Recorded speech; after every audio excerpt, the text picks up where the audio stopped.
Salut tout le monde, j'espère que tu vas bien aujourd'hui. Là on est dans une vidéo très calme, très calme, car ça va être une petite histoire sympa des chevaliers. Et ça je l'avais pris sur Vinted pour ceux-là qui veulent savoir, voilà. Si tu veux à peu près la même chose, je regarderai sur Amazon s'il y en a, je te mettrai ça dans la description. N'oublie pas de mettre un j'aime et un commentaire pour me soutenir pour la prochaine vidéo ou le prochain short. Donc ça je l'ai payé d'occasion à Vinted, pas cher du tout. C'était à 1,20€ je crois ou 2€, je sais plus, je crois que c'est 1,20€. Donc vraiment pas très cher. Et j'ai trouvé ça super intéressant, même pour moi, je ne l'ai même pas lu, j'ai même pas sorti les choix, j'ai laissé comme ça. Il y avait juste ça qui était déchiré, tu vois. Enfin déchiré, ouvert, un peu forcé, avec quelques trucs à l'intérieur, c'est tout neuf. C'est bien, je vais pas acheter des trucs trop chers non plus, parce que ça avec Vinted, ça fait à peu près 4 et quelques euros, près 5€, ça. Alors, dans ce petit coffret que tu peux voir, je vais te dire ce qu'il y a à l'intérieur. Donc il y a, avec un livre en couleur, 6 figurines, avec 2 chevaliers, pardon, et un cheval. Donc ça, ce sera plutôt pour mes filles, hein. Mais pour la l'ASMR, peut-être que ça ferait bien. Allez, alors, c'est parti. On va commencer à regarder un petit peu les petits bonhommes. Hop, regarde ce que je te disais, c'était un peu cassé là. Mais l'intérieur, c'est neuf. Hop, déjà, on va sortir ça. Mettre ça de côté. Hop. Voilà ce que tu peux voir ici. Tout est tombé. Youps. Tout est tombé. Donc, oui, il doit en avoir là. Alors là, nous avons pas mal de choses sympathiques. On a un petit cheval. Vraiment très beau cheval. Donc, je croyais que tu vois qu'ils seraient en ferraille, mais pas du tout, tu vois. Ils sont en plastique. Genre de plastique mou, tu vois. Alors là, on a un archer. Je vais poser ça. Là, on a, je sais pas ce que c'est exactement, tu vois.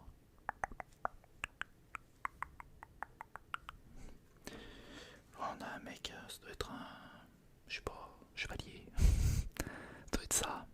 Lui, par contre, je sais pas s'il tient debout. Non, il tient pas. Il y a celui-là, un archer. L'archer, chère duchesse du son sèche, artiste sèche. C'est ça. C'était dur. Voilà, un petit archer vraiment sympathique. Et les autres, je crois que je te les ai fait voir ou pas. Là, je sais pas exactement ce que c'est. Et là, nous avons aussi un chevalier, je pense, tout pareil, mais qui n'est pas exactement la même chose. Dehors, il pleut.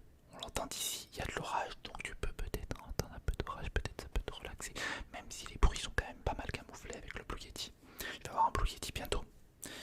Regarde encore un chevalier ici, voilà, qui est différent. Donc tu vois, c'est plein de petits chevaliers sympathiques que je donnerai aux filles, elles seront contentes.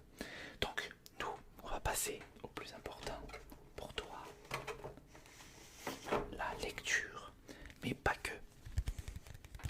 Car là, nous avons un livre qui raconte la vie des chevaliers, je pense. Et j'espère que cela te relaxera aujourd'hui avec ce petit livre sympathique. Je te ferai voir bien entendu les images. Et ça, vraiment, c'est une vidéo tranquille, lecture, apprendre des choses sympas et te relaxer. C'est le plus important, Je t'ai fait juste une petite vidéo sur un petit truc ici là, que tu peux entendre. Tu vois, vraiment sympathique. Il pleut vraiment fort dehors, mais vraiment, c'est à fond. Alors, là, je vais te lire à l'arrière le petit texte qu'il y a ici. Regarde, tu peux entendre ça sur la vitre. Ce petit livre fournit beaucoup d'informations sur les chevaliers, les soldats, les seigneurs, les gens de dames et les serfs qui formaient la société européenne du Moyen-Âge. Découvre la vie quotidienne dans les châteaux forts et sur les champs de bataille où s'illustrèrent tant de vaillants chevaliers en armure d'archer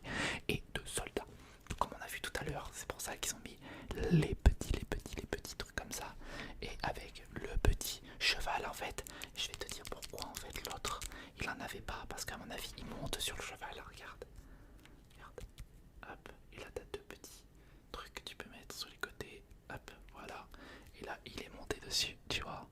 Trop stylé, vraiment. Trop stylé. Relaxe-toi au son de ma voix. Relaxe-toi au son des chevaliers aujourd'hui. On va prendre notre temps, on n'est pas pressé. J'ai eu une journée fatigante, je pense peut-être toi aussi. Et c'est le moment de se reposer et de savourer un petit moment de détente. On a le droit quand même, on a le droit. Et merci pour tous ceux-là qui mettent des commentaires, ça me fait énormément plaisir de me soutenir autant. Franchement, ça me fait énormément plaisir, merci à vous tous. On va y arriver et on réussira sur YouTube, t'inquiète pas. Et ce sera grâce à toi qui me regarde, qui me met des commentaires tous les jours, qui me met des j'aime tous les jours. Merci à toi, ça me fait énormément plaisir. On n'a pas beaucoup de méchants commentaires et ça fait plaisir ça. Alors c'est parti, commençons par le commencement. Les chevaliers, les chevaliers, les chevaliers, les chevaliers, les chevaliers. Alors là au début, on a quelques petites choses qui devenir chevalier te disent à peu près comment faire. Alors là, on a de très belles, très belles images. Franchement magnifiques images. On va commencer. Alors si je fais des fautes ou quoi que ce soit, je me trompe, c'est parce que j'essaie de lire un peu vite. Ok. Les premiers châteaux forts ont été édifiés au début du Moyen-Âge, il y a environ 1000 ans. Ça fait des années, hein, ça fait des années. Tout d'abord, les constructions sont entièrement en bois. Une grosse tour protégée par des palissades, perchées au sommet d'un éperon rocheux ou d'une haute colline artificielle de terre. La motte, au-dessous de la motte s'étend un vaste terrain vague.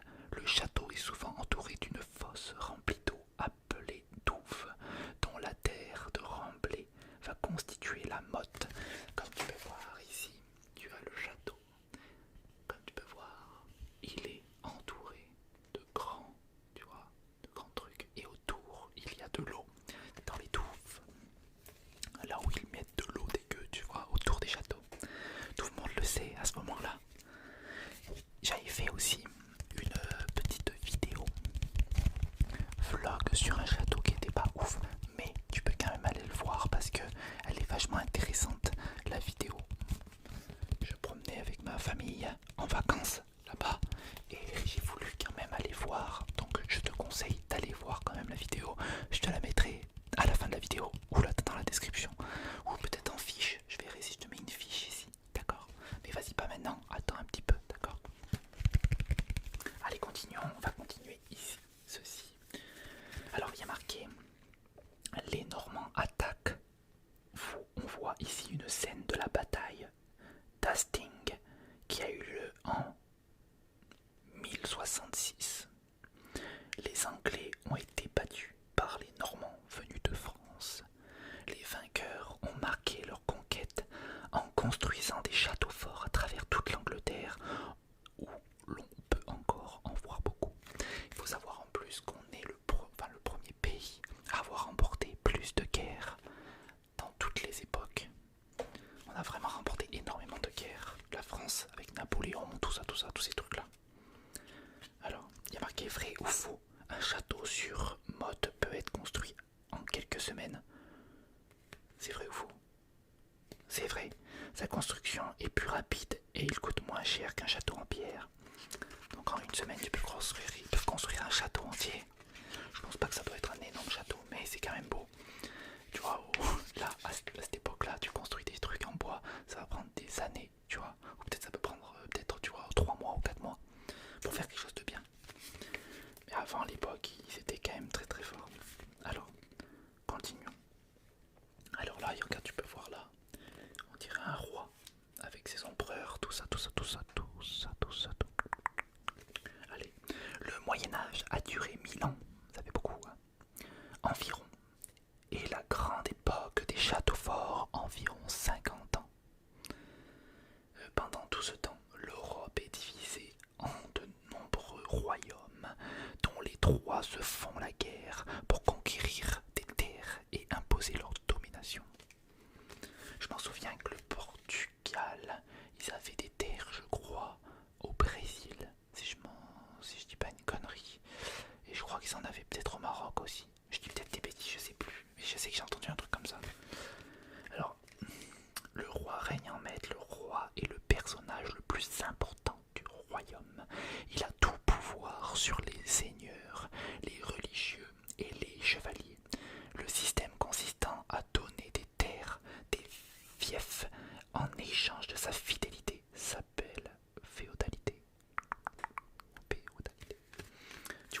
bien voulu être un roi, franchement. Mais quand tu regardes bien, les rois se font soit tuer, soit empoisonnés, soit ils meurent d'une maladie. Je sais pas si t'as vu exactement, mais c'est toujours comme ça, à peu près comment ça se finit. Où ils se font tuer en combat, et c'est tout le temps à peu près comme ça qui se font tuer. Hein. Il y en a beaucoup, beaucoup, beaucoup, beaucoup, beaucoup, beaucoup. Le roi a besoin. Attends, j'en étais où là? Ouais. Le roi a besoin de l'aide de ses seigneurs pour faire la guerre. En récompense, il leur donne le fief et en fait ses vassaux sujets, ça veut dire. À leur tour, les seigneurs sont soutenus par leurs chevaliers et leurs soldats. Les chevaliers ont des guerriers qui combattent à cheval. Certains reçoivent en récompense des parcelles de terre du seigneur. C'est magnifique. Alors vrai ou faux, il y a plusieurs formes de châteaux forts. Moi je penserais vrai. Et vrai, oui, ils sont plus ou moins grands selon la richesse du roi ou du royaume du seigneur. Mais, mais tous ont de puissantes tours. Il est marqué les humbles sujets au temps des châteaux forts.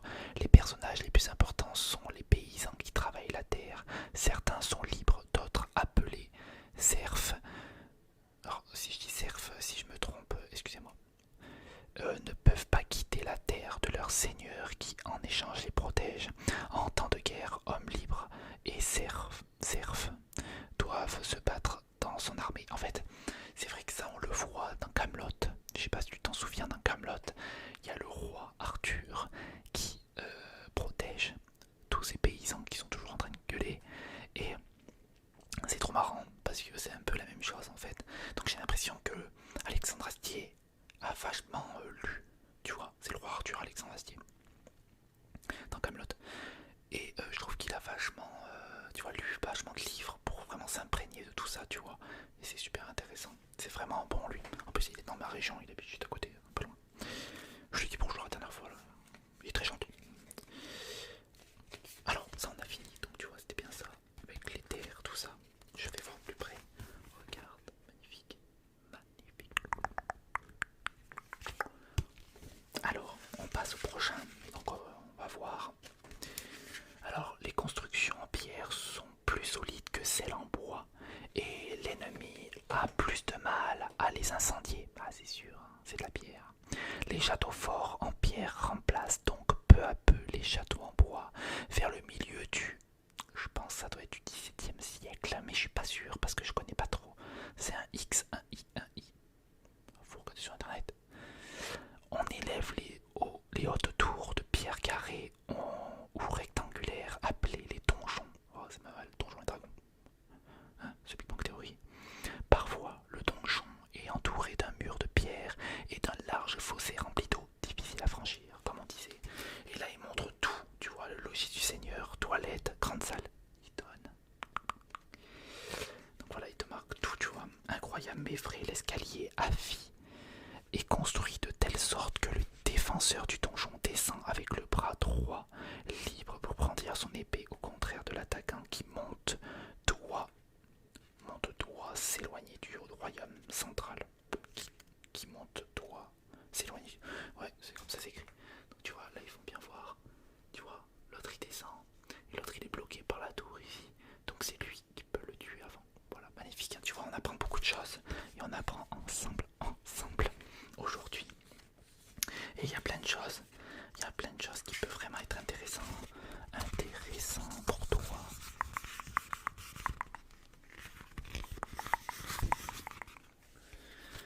Alors, le prochain. Lorsqu'on met le siège devant un château, cela signifie qu'on l'encercle avec son armée.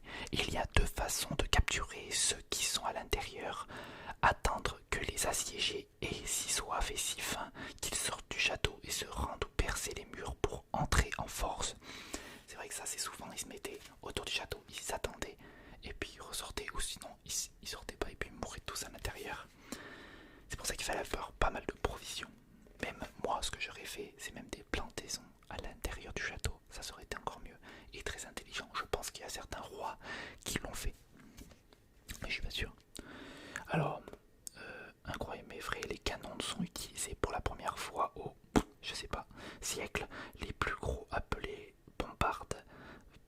peuvent tirer des boulets de 350 kg, le poids de 4 hommes. Ouais, franchement, un boulet comme ça, 350 kg avec la force, franchement, dégrabouillé quoi, dégrabouillé.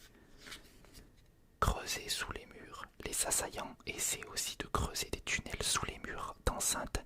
Ils posent des piliers de bois pour soutenir la voûte ainsi creusée. Lorsqu'ils se trouvent sous le mur principal, ils allument des feux pour que l'incendie le fasse s'écrouler. C'est beau quand même.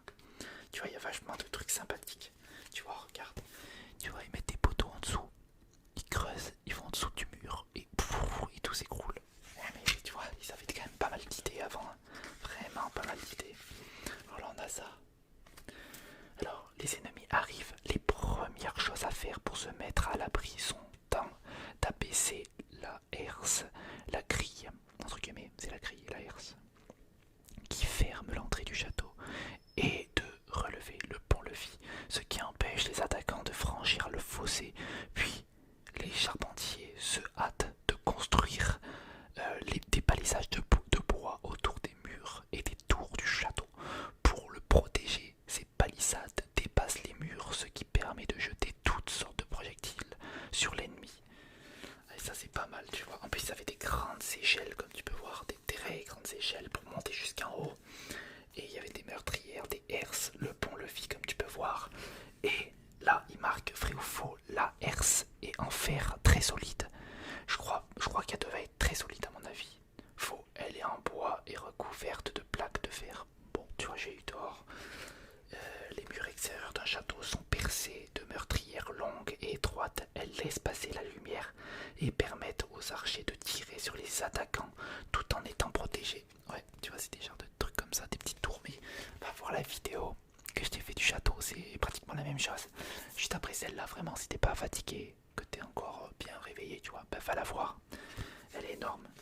La tête de pont d'entrée principale du château est protégée par la herse et parfois par plusieurs grilles plus petites. Le pont-levis peut s'abaisser, permettant de franchir le fossé rempli d'eau. Les douves, en cas de danger, on le relève pour empêcher les assaillants d'entrer dans le château. Désolé si t'entends mon chien qui miaule derrière, qui fait des charges de petits hi-hi. C'est parce qu'il a peur de l'orage. Bah oui. On l'a adopté, donc ça fait quand même quelques temps maintenant. Voilà, tu vois. Donc désolé si t'entends ça, voilà, je peux pas faire grand chose quoi. Alors, là on repasse. Comme tu peux voir, les batailles se déroulent pas toujours sous forme de siège. Certains ont lieu dans de grands champs. C'est vrai qu'on le voit sur certaines vidéos. On le voit sur certaines vidéos, ça. Sur deux films. Alors, certaines ont lieu dans de grands champs où s'affrontent deux armées ennemies.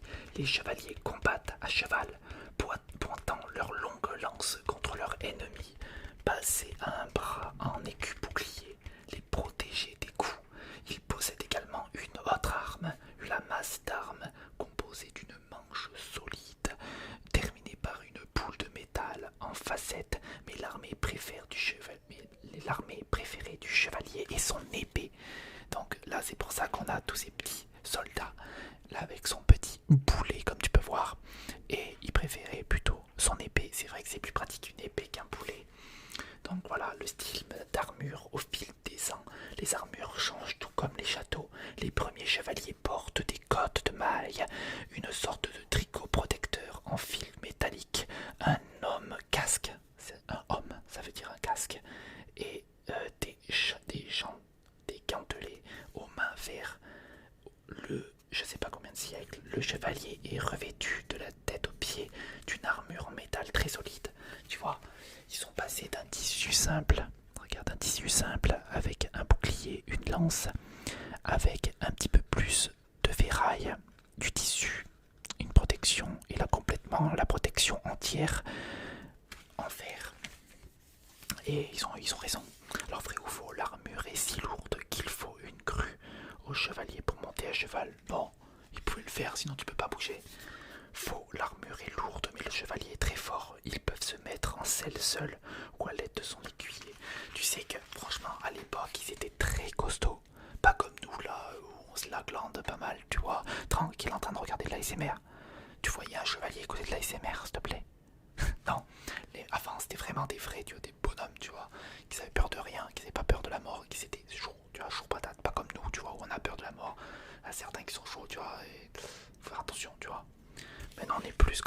Bon, après l'époque a changé aussi, c'est plus la même. Les jeux de guerre. Alors quand les chevaliers ne sont pas sur le champ de bataille, ils s'ennuient et jouent à la guerre. Les tournois sont des combats par équipe sans mort d'hommes en principe, au cours desquels les chevaliers luttent les uns les autres contre les autres chevaliers, ou parfois à pied. Un chevalier vaincu donne à son cheval et son armure au vainqueur, ou paie une rançon pour sa libération.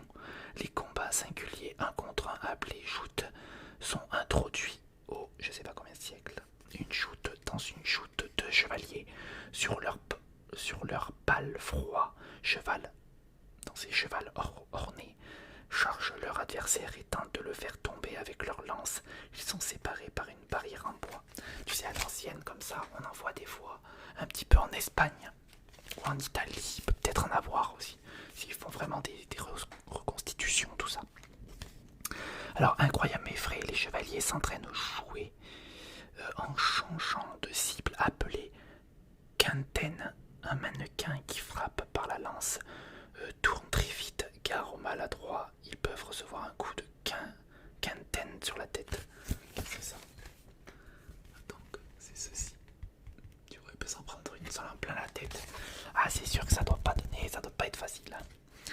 Donc là, il y a la chasse au faucon, tout ça. Alors, normalement, seul un fils du seigneur ou de chevalier peut devenir chevalier à son tour.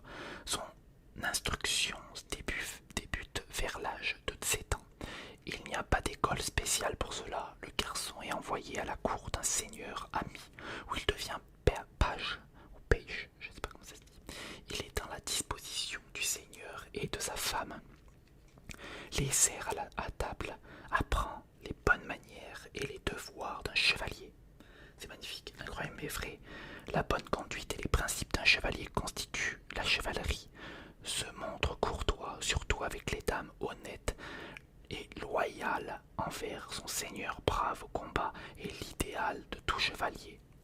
Tu vois, ça c'est magnifique, c'est plus ce qu'on voit maintenant, tu vois, on donne tout, par exemple, à son chevalier, entre guillemets, c'est plus son chevalier, mais ça aurait pu être tout pour son président, tout pour son machin, donc là, laisse tomber, voilà, tu m'as compris, bon, on va pas reparler de ça. Alors, d'écuyer à chevalier à l'âge de 14 ans, un page devient l'écuyer, l'aide, ça veut dire, d'un chevalier ou d'un seigneur. Il sera fait chevalier vers 20 ans. Non, 21 ans, ouais c'est 21 ans. C'est lors de la cérémonie de l'adoubement que les chevaliers reçoivent son épée. Le roi ou le seigneur la pose sur son épaule en disant « Je te fais chevalier ». Là, je crois, c'est un truc comme ça. Regarde, donc là il faut voir. Ici, et là, l'adoubement, tu peux voir ici. Voilà. Donc pas mal de choses. Et c'est vraiment intéressant, vrai ou faux.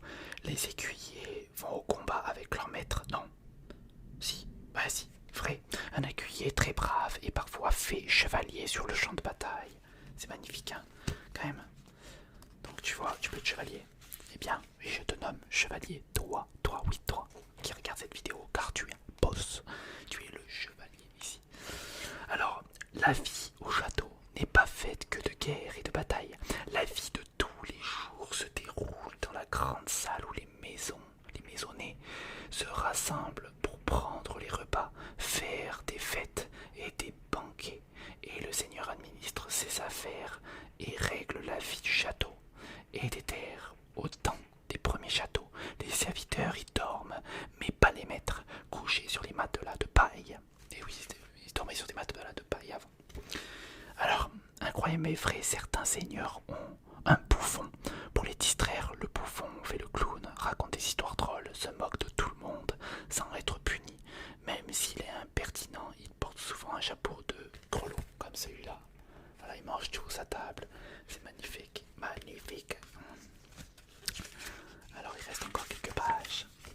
Là, elle est vraiment jolie cette image aussi, très très jolie. Là, si la cuisine est un lieu où il fait très chaud, c'est que la plupart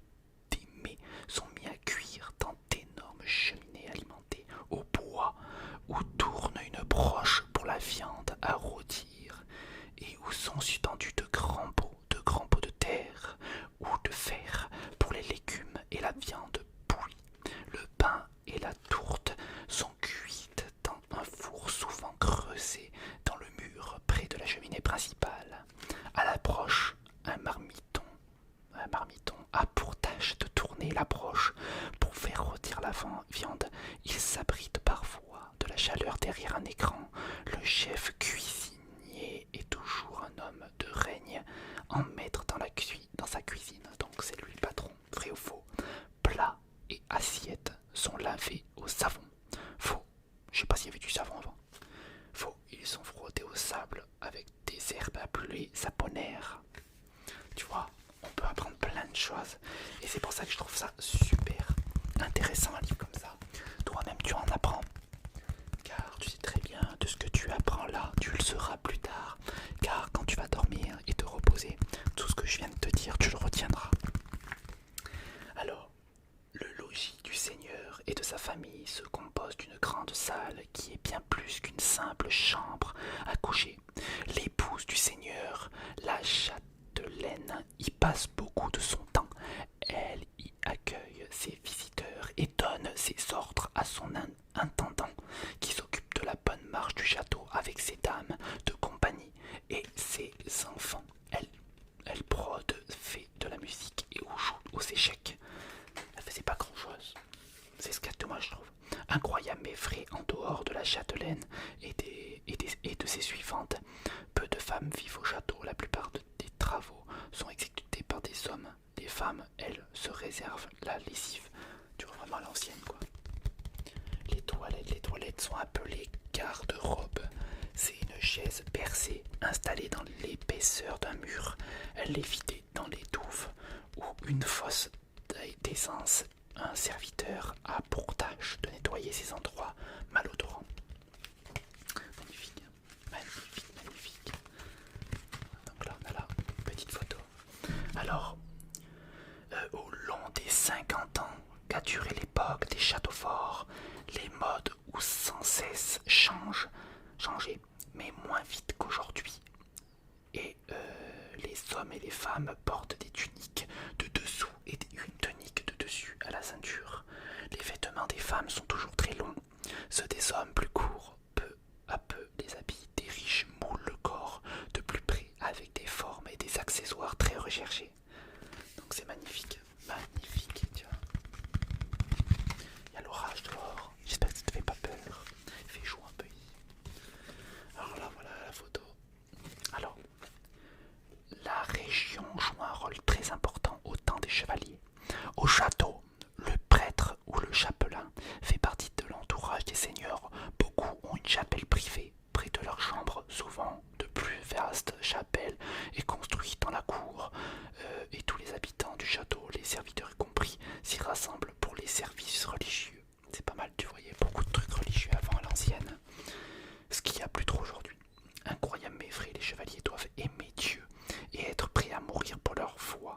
La veille de son adoubement, le futur chevalier passe la nuit en prière dans la chapelle, demandant à Dieu force et courage pour les batailles à venir. Alors ouais, c'est ça, vrai ou faux, le chapelain s'occupe aussi de l'administration du château, je dirais faux. Non bah c'est vrai, oh, je me suis faux, voilà, bon, hein, j'ai encore faux. Vrai, en fait, il est souvent le seul à savoir lire et écrire. Oh, chaud quand même. Et là, c'est la dernière, attention, la dernière. Une vidéo assez longue, mais assez intéressante. Alors, le château du monde. L'Europe n'est pas la seule partie du monde à avoir connu des châteaux forts. Les chevaliers et les seigneurs au Japon. Les chevaliers sont appelés samouraïs. Ils apportent aussi une armure, se battent à cheval. Ils manient de longues épées incurvées parmi les châteaux construits au Japon. Les plus beaux datent de, je sais pas, siècles après la grande période des châteaux forts en Europe. Les châteaux de contes de fées, quand il est achevé la grande époque des châteaux forts, on construit encore des châteaux. Ils ne font plus fortifier ou très peu et servent surtout de résidence aux seigneurs. L'un des plus beaux construits, je sais plus combien de siècles, par le roi Louis II de Bavière se trouve à Neuschwanstein en Allemagne. Vrai ou faux, tous les châteaux d'Europe sont construits en pierre? Non. Faux, les derniers sont construits en briques. Intéressant. Et nous avons fini les histoires des chevaliers aujourd'hui. Ce qui est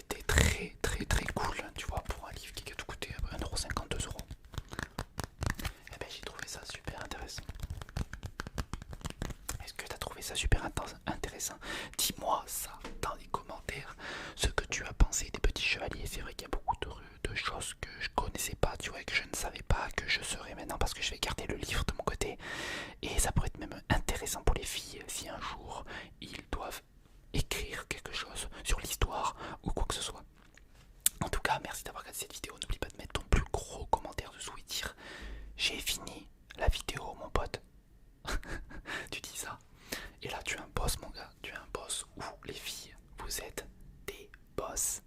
D'accord, merci à tous ceux-là qui me suivent, ça me fait énormément plaisir. Et là ça fait que je regarde la vidéo, j'aurais coupé un petit peu mais ça fait à peu près dans les 32 minutes. Donc voilà, en tout cas merci d'avoir regardé cette vidéo. N'oublie pas de partager la vidéo sur Facebook, sur Twitter, sur X. Maintenant c'est X. Sur tous les réseaux, voilà. En tout cas merci d'avoir regardé cette vidéo. N'oublie pas de t'abonner et me suivre. C'était